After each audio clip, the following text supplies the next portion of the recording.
नमस्कार दोस्तों, स्वागत है आपका साइंस जर्नी में। दोस्तों, आजकल भी कुछ धार्मिक यह प्रचारित करते हुए पाए जाते हैं कि ईश्वर अल्लाह गॉड ने ही दुनिया बनाई है और रेफरेंस के तौर पे इनके पास कुछ किताबें हैं जो पिछले 400-500 सालों में लिखी गई है। कहने को वो उसे हजारों साल भी पुराना बता सकते हैं, लेकिन उनके पास प्रमाण नहीं है सिवाय एकाध भोजपत्रों के। कल मेरे पास एक वीडियो आया जिसमें एक कुरान और हदीसों के हवाले देकर विज्ञान को ही गलत बता रहा था। जरा ये सुनिए। कुरान मजीद में सूरज, चांद, सितारों की हरकत का जिक्र आया है कि हर एक अपने अपने दायरे में तैर रहा है, लेकिन पूरे कुरान पाक में एक भी जगह पर नहीं फरमाया गया कि जमीन तैर रही है, बल्कि जमीन से मुतालिक हमेशा यही आया है कि हमने इसमें मेखें गाड़ी हैं कि हिले ना, हमने इसमें लंगर डाले कि हरकत न करे। सूरत फातिर आयत 41 में अल्लाह ताला इरशाद फरमाता है, बेशक अल्लाह रोके हुए है आसमानों और जमीन को कि वो हरकत न करे।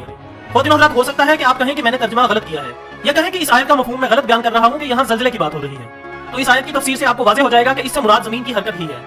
ये बात ज़हन में रहे कि यह तफसीर मैंने खुद साख्ता नहीं बनाई, बल्कि इसका जिक्र कम से कम 3 तफसीर में आया है। तो अब इस तफसीर से ये मालूम होता है कि इस आयत का दुरुस्त मफहूम ही यह है कि जमीन हरकत नहीं कर रही और सूरज को साकिन और जमीन को इसके गिर्द घूमता हुआ मानना कुरानी आयत के इनकार के मुतरादिफ है। बल्कि सूरज की हरकत से मुतालिक तो कुरान पाक में कई जगह इरशाद बारी ताला मौजूद है।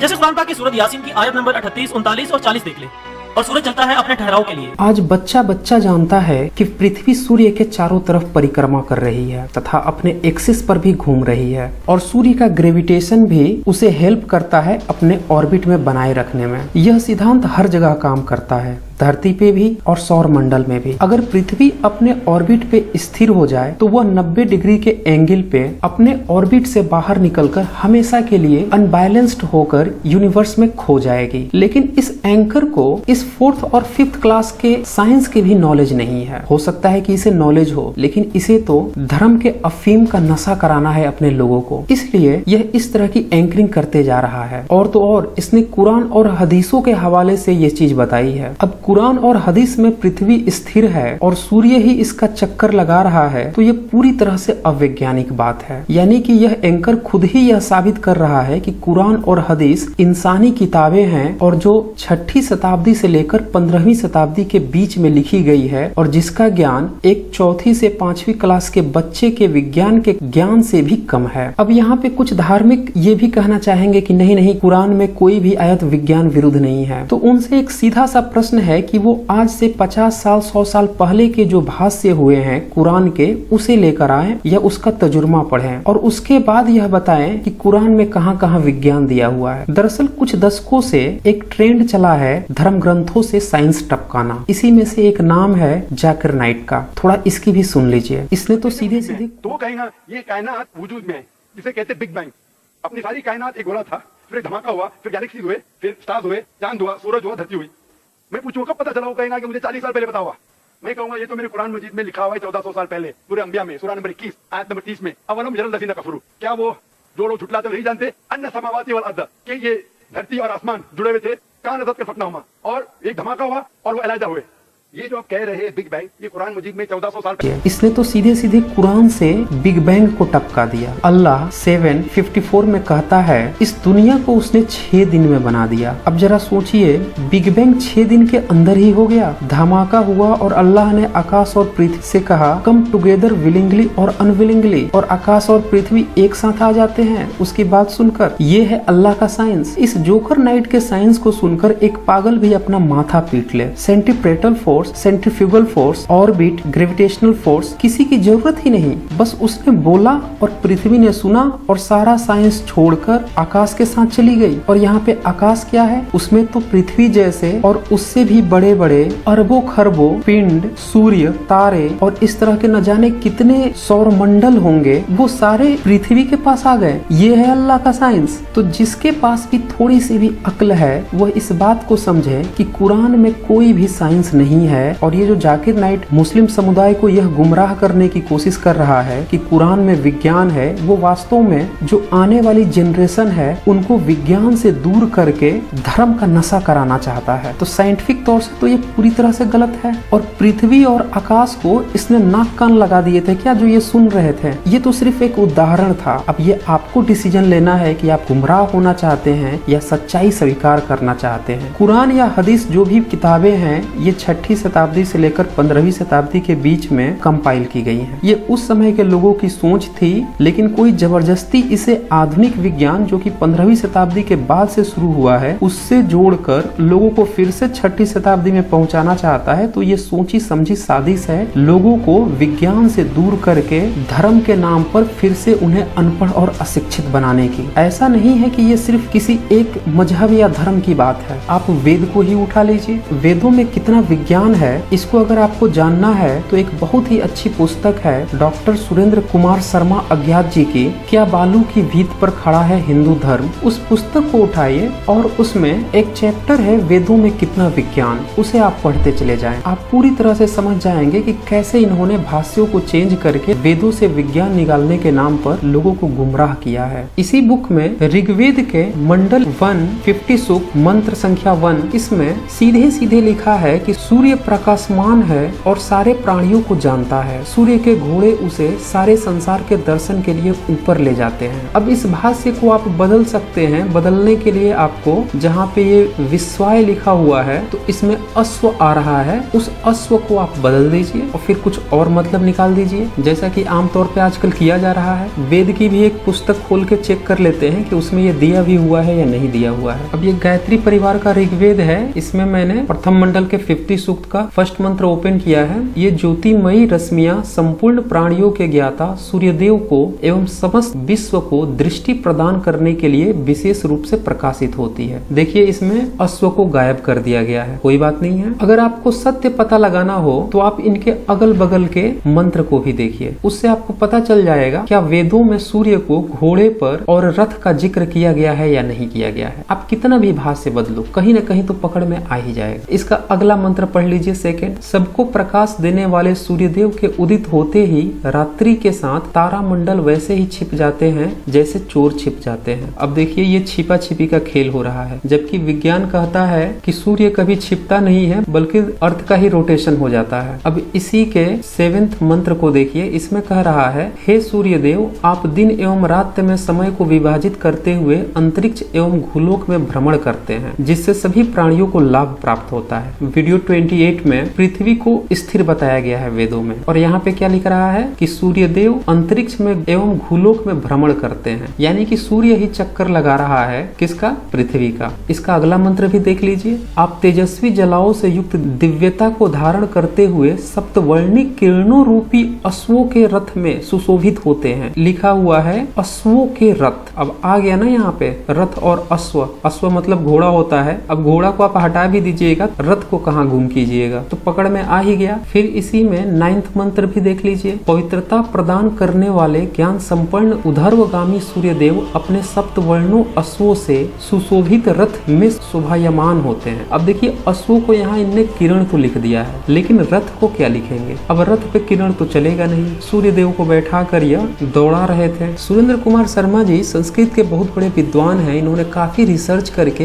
एक एक मंत्र को खोज करके लिखा है। इसी में ये आगे कई सारे मंत्र का हवाला देते हैं। ऋग्वेद 1 मंडल 115 सूक्त का 3rd मंत्र, इसमें ये बताते हैं कि अर्थात सूर्य के कल्याणकारी हरि नाम के विचित्र घोड़े इस पथ से जाते हैं, वे सबके स्तुति भाजन हैं, हम उनको नमस्कार करते हैं। वे आकाश के पृष्ठ देश में उपस्थित हुए हैं और घोड़े तुरंत ही आकाश और पृथ्वी के चारों ओर परिभ्रमण कर डालते हैं, अर्थात वे पृथ्वी के चारों ओर जल्दी ही चक्र लगा लेते हैं। तो इससे आपको पूरी तरह से क्लियर हो गया होगा कि सूर्य ही पृथ्वी के चारों तरफ चक्कर लगाने की बात की जा रही है, और यही बात कुरान में भी लिखी थी। यानी कि ये सारी सोच जब गैलीलियो ने ये बताया कि नहीं पृथ्वी ही सूर्य के चक्कर लगाती है 16वीं सदी, उसके पहले की है। तो इन सब की सोच एक ही जैसी है, आप चाहे जितना भी भाष्य बदल लें। फिर इसी के अगले भाष्य में ये लिखते हैं, जिस समय सूर्य अपने रथ से हरित नामक घोड़ों को खोलता है उस समय सारे संसार में रात्रि अंधकार फैला देती है। इसी तरह के बहुत सारे ये मंत्रों का हवाला देते जाते हैं और उससे आपको सच्चाई पूरी तरह से पता चल जाएगी। ये देखिए ऋग्वेद का 5 मंडल 45 सूक्त 9 मंत्र पढ़िए, इसमें क्या है, अर्थात 7 अश्वों का अधिपति सूर्य हम लोगों के सम्मुख उपस्थित हो, क्योंकि उसे एक कठिन रास्ते से बहुत दूर जाना होगा। वह शयन मतलब बाज पंछी की बात हो रही है की तरह शीघ्रगामी होकर हमारे द्वारा दी गई आहुति को लेने आता है। अब देखिए आहुति लेने आता है और इस तरह की बातें हो रही है, देवताओं को खुश करने की बात चल रही है, और इसमें से ये लोग विज्ञान टपका रहे हैं। इसी के आगे का मंत्र देखिए 47 सूक्त का थर्ड मंत्र इसमें यह है, अर्थात पानी बरसाने वाले, देवों को आनंद देने वाले दीप्तिगान और दूतगामी सूर्य के रथ ने पूर्व दिशा में प्रवेश किया। तत्पश्चात स्वर्ग के मध्य में निहित विभिन्न वर्ण और सर्वव्यापी सूर्य अंतरिक्ष के दोनों भागों की ओर बढ़ गया और जगत की रक्षा की। यहाँ पे सारे मंत्रों को मैं वेरीफाई इसलिए नहीं कर रहा हूँ क्योंकि इससे वीडियो काफी लंबा हो जाएगा और इतना समय नहीं है। इसी में आगे ये वेदों में जो चंद्रमा के बारे में लिखा गया है उसका भी उल्लेख करते हैं। ऋग्वेद 1 मंडल 105 सूक्त और 1 मंत्र में लिखा हुआ है कि वह जलमय अंतरिक्ष में दौड़ता है। आइए इसको वेरीफाई कर देता हूँ मैं।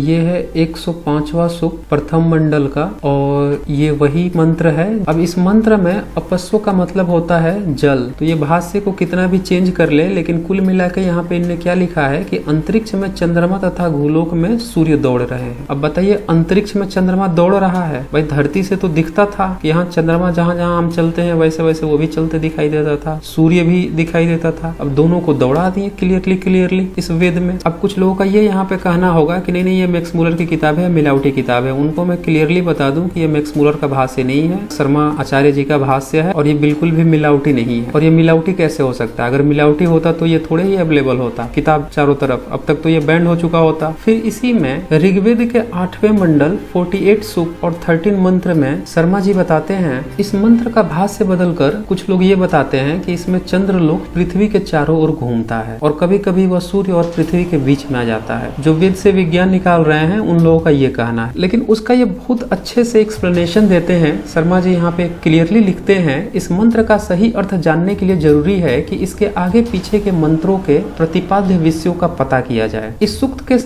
सारे मंत्र सोम नामक पौधे के गुणों का वर्णन करते हैं। इस मंत्र में भी सोम का जिक्र है। हे सोम, तुम पितरों के साथ मिलकर धावा पृथ्वी का विस्तृत करते हो। सोम हवि के द्वारा हम तुम्हारी सेवा करेंगे, हम धनपति होंगे। ये भाष्य लिखते हैं राम गोविंद त्रिवेदी, हिंदी ऋग्वेद, पृष्ठ संख्या 1003 में। तो अब देखिए उसका मतलब ये लिख रहे हैं और ये लोग बता रहे हैं कि उस मंत्र से चंद्रमा को पृथ्वी के चारों ओर घूमता बताया गया है। मतलब ये भी बात इनकी पूरी तरह से फर्जी है। और इसमें क्लियरली शर्मा जी लिखते हैं, यदि इस मंत्र में सोम का अर्थ चंद्रमा भी करें तो भी इसमें से इस बात का अति सूक्ष्म संकेत तक नहीं है। चंद्रमा पृथ्वी के चारों ओर घूमता है, वह कभी कभी सूर्य के पृथ्वी के बीच में आ जाता है। स्पष्ट है यहाँ फिर वेदों के शब्दों का गला दबाकर उनमें से वह कुछ कहलवाने की कोशिश की गई है जो वास्तव में नहीं कहते हैं। ग्रहण की भी स्थिति देख लीजिए। इसमें ये कटाक्ष भी करते हैं, वेदों में इन ग्रहणों के संबंध में जो जानकारी भरी हुई है उसे पढ़ लेने के बाद कोई जरा भी बुद्धि रखने वाला व्यक्ति भी